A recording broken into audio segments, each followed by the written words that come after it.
पूरे नंबर लाकर एडमिशन लेने वाला नया स्टूडेंट अपना इंट्रोडक्शन देने ही वाला था कि तभी कुछ लेट आने वाले स्टूडेंट्स ने उसे अचानक टोक दिया। वहां मौजूद सभी स्टूडेंट्स तो उन्हें घूर ही रहे थे, बल्कि प्रिंसिपल और टीचर्स की भी कुछ बोलने की हिम्मत नहीं हुई। नए स्टूडेंट ने बोलना जारी रखना चाहा, लेकिन उसने देखा कि उसके माइक की आवाज पहले ही बंद कर दी गई थी। असल में ये सारे स्टूडेंट्स कोरिया के सबसे अमीर खानदानों से थे, खासकर उनका लीडर लियो, जिसका पूरे स्कूल पर राज चलता था। जब तक वे आराम से चलकर अपनी सीट पर बैठ नहीं गए, तब तक मामला शांत नहीं हुआ। जब वेलकम सेरेमनी खत्म हुई और डेविड उठकर जाने लगा, तो उसके पीछे बैठे एक स्टूडेंट ने अचानक उसे रोक लिया। वो हैरान रह गया क्योंकि सब लोग अपनी जगह पर चुपचाप बैठे थे। वो कंफ्यूज होकर वापस बैठ गया। असल में सब लोग लियो के बाहर जाने का इंतजार कर रहे थे। जब लियो पूरी तरह से हॉल से बाहर चला गया, तब जाकर सबने चैन की सांस ली, क्योंकि डेविड का ये पहला दिन था और उसे नहीं पता था कि उसकी क्लास कहाँ है। तो उसने पीछे वाले स्टूडेंट से बड़े प्यार से पूछा, लेकिन उस लड़के ने अजीब सा मुंह बनाया और मुड़कर चला गया। तभी सारा नाम की एक लड़की ने अचानक उसे रोका और खुद ही उसका नंबर मांगने लगी। डेविड थोड़ा कंफ्यूज तो था, लेकिन उसने नंबर दे दिया। जब वो मुड़कर जाने लगा, तो सारा के चेहरे पर एक अजीब सी स्माइल आ गई। कुछ देर बाद डेविड को आखिरकार अपनी क्लास मिल ही गई। वहाँ का माहौल देखकर वो हैरान रह गया। उस बड़ी और शानदार जगह में सिर्फ 4 डेस्क रखे थे। वो खुशी खुशी बैठने ही वाला था कि तभी पढ़ाने आए टीचर ने उसकी सारी उम्मीदों पर पानी फेर दिया। असल में ये क्लास सिर्फ उन अमीर बच्चों के लिए थी। डेविड की क्लास तो कॉरिडोर के सबसे आखिर में थी। उसे बड़ी मुश्किल से एक खाली सीट मिली, लेकिन कोई भी उसके साथ बैठना नहीं चाहता था। आखिरी लाइन में रखा वो टूटा फूटा डेस्क ही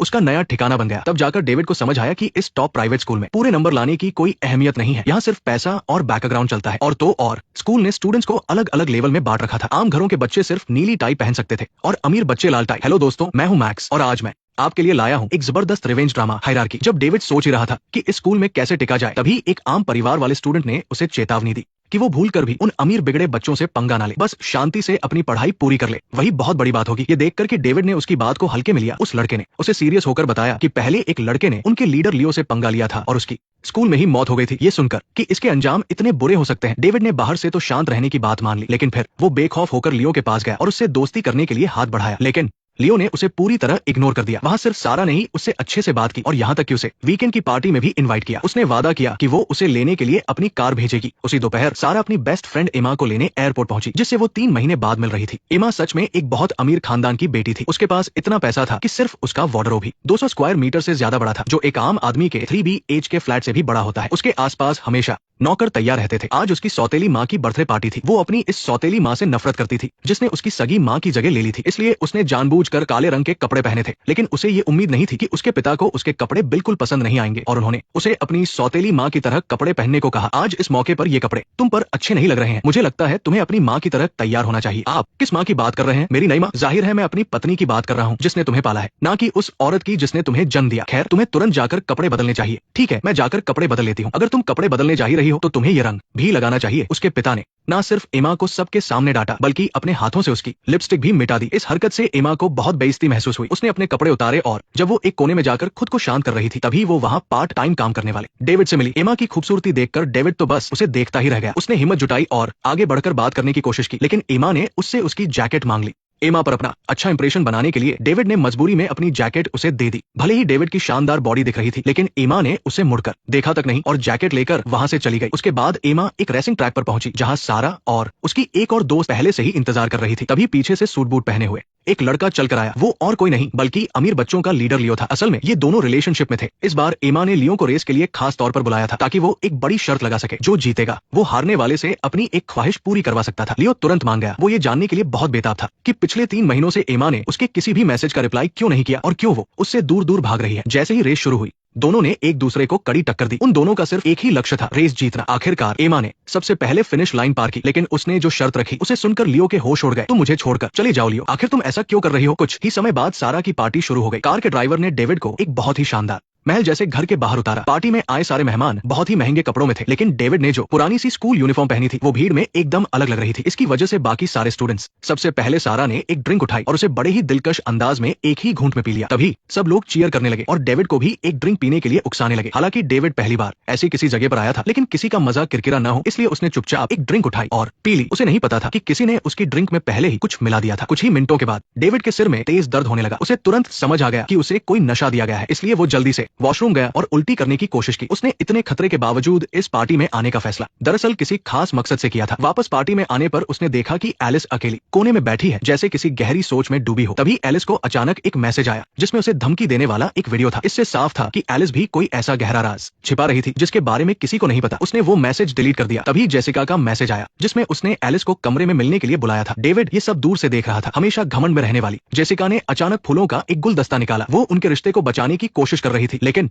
जेसिका के माफी मांगने के बाद भी एलिस पर कोई असर नहीं हुआ। इसी बीच बाहर दोस्तों ने फिर से डेविड को घेर लिया था। वे जिद कर रहे थे कि उसे वहां मौजूद किसी एक लड़की को सबके सामने किस करना होगा। डेविड ने पहले सारा की तरफ देखा पर वो उसे काफी बड़ी लगी और उसके टाइप की नहीं थी। फिर उसने पास खड़ी बड़ी आंखों वाली लड़की को देखा, लेकिन उसका बॉयफ्रेंड उसके ठीक बगल में बैठा था। आखिर में सबकी नजरों के सामने वो सीधा एलिस के कमरे की तरफ जाने लगा। ये देखकर बाकी लोग भी तमाशा देखने के लिए उसके पीछे पीछे गए। तभी डेविड ने बिना कुछ सोचे समझे एलिस को किस कर लिया। हैरानी की बात ये थी कि एलिस ने उसे रोका भी नहीं। जेसिका को लगा कि एलिस उसे जानबूझकर जला रही है। वो गुस्से में पार्टी से चली गई। अगले दिन जब वो स्कूल आई तो उसने डेविड को कुछ नहीं कहा। इसके बजाय उसने एलिस को ढूंढकर पूछा कि उसने किसी और को किस क्यों किया, वो भी उसके सामने। तुमने मेरे सामने ऐसा क्यों किया? क्या मतलब है ऐसा क्यों किया? किस ही तो किया है। हम अब अलग हो चुके हैं। अब हमें सिर्फ दोस्त बनकर रहना चाहिए। मैंने तुम्हें अपनी फीलिंग्स बता दी है, इसलिए अब मैं किसे पसंद करती हूँ या क्या करती हूँ इससे तुम्हें कोई मतलब नहीं होना चाहिए। क्या तुम उसे पसंद करते हो, उस नए लड़के को? आखिर वो है कौन? एक बेवकूफ से लड़के का बहाना बनाकर मुझसे ब्रेकअप करने की असली वजह कुछ और ही है। एक ऐसी वजह जो तुम मरते दम तक नहीं बताओगी, लेकिन मैं वो वजह जानकर ही रहूंगी। पीटर जेसिका जानती थी कि एलिस बिना किसी वजह के उससे ब्रेकअप नहीं कर सकती। इसके पीछे जरूर कोई राज छिपा है। उसने कसम खाई कि वो सच का पता लगाने के लिए किसी भी हद तक जाएगी, जब तक कि एलिस उसके पास वापस ना आ जाए। स्कूल के बाद डेविड ने हिम्मत जुटाई और एलिस के पास गया। वो उस दिन पार्टी में बिना सोचे समझे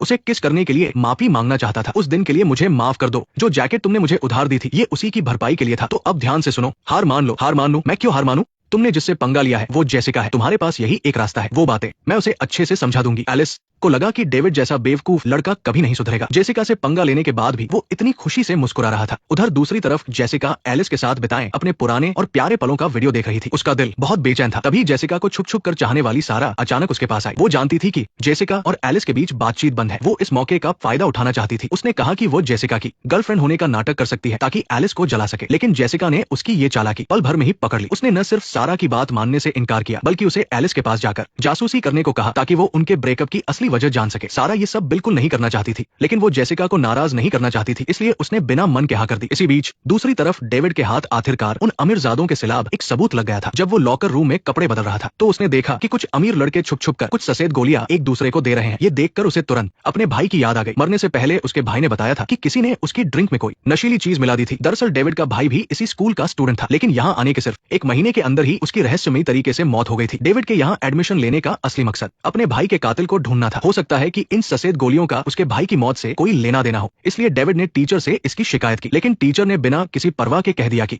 उसे किसी भी स्टूडेंट का लॉकर खोलने का अधिकार नहीं है। हार मानकर डेविड ने उन्हें याद दिलाया कि जब क्लास में उसे पीटा गया था तो टीचर ने सब देखकर भी अनदेखा कर दिया था। अगर उसने ये बात मीडिया को बता दी तो उनका करियर वही खत्म हो जाएगा। ये सुनकर टीचर को इस मामले की जांच करने के लिए मजबूर होना पड़ा, लेकिन किसी ने नहीं सोचा था कि ध्यान से देखने पर टीचर को पता चला कि ये सफेद गोलियां सिर्फ डिप्रेशन की दवा है, कोई गैर कानूनी नशा नहीं जैसा डेविड सोच रहा था। ये दवा डिप्रेशन के इलाज के लिए है। तुम एक आम स्कूल से आए हो इसलिए तुम्हें नहीं पता, लेकिन इन बच्चों को इन दवाइयों की जरूरत होती है। इन पर पढ़ाई का बहुत प्रेशर होता है। अगर यकीन नहीं है तो अस्पताल या पुलिस स्टेशन जाकर चेक कर लो। डेविड बहुत निराश था। उसके हाथ से इतना अच्छा मौका निकल गया था। उसने वो गोलियां ली और पुलिस स्टेशन जाकर उन्हें चेक करवाने का फैसला किया, लेकिन वहां अचानक उसकी मुलाकात फिर से एलिस से हो गई। एलिस का हॉस्टल भी पुलिस स्टेशन के रास्ते में ही था, इसलिए वो भी डेविड के साथ उसी गाड़ी में बैठ गई। वो दोनों अभी थोड़ी दूर ही गए थे कि अचानक तेज बारिश होने लगी। पूरी तरह से भीगने के कारण डेविड को थोड़ी देर के लिए एलिस के हॉस्टल में रुकना पड़ा। ये सब कुछ वहां से गुजर रहे एक टीचर ने देख लिया। एक लड़के और लड़की को अकेले कमरे में देखकर कोई भी गलत समझ सकता था। जैसे ही डेविड एलिस के करीब गया, उसका हाथ अचानक एलिस के मछली वाले ब्रेसलेट पर पड़ा। ये ब्रेसलेट बिल्कुल वैसा ही था जैसा उस लड़के के पास था जिसने डेविड की मदद की थी। दोनों ब्रेसलेट एकदम एक जैसे थे। इससे साफ था कि उसके भाई की मौत का एलिस से भी कोई न कोई कनेक्शन जरूर है। तभी ये खबर सुनकर जेसिका प्रिंसिपल के साथ हॉस्टल के कमरे में आ गई। असल में उस टीचर ने प्रिंसिपल से जाकर उन दोनों की शिकायत कर दी थी। प्रिंसिपल ने डेविड को हॉस्टल से बाहर निकाल दिया। अगले दिन जब डेविड क्लास में आया तो उसने अपनी डेस्क पर अपनी एक तस्वीर देखी जैसी मरने के बाद लगाई जाती है। सब बच्चों को कल रात की घटना का पता चल गया था। जेसिका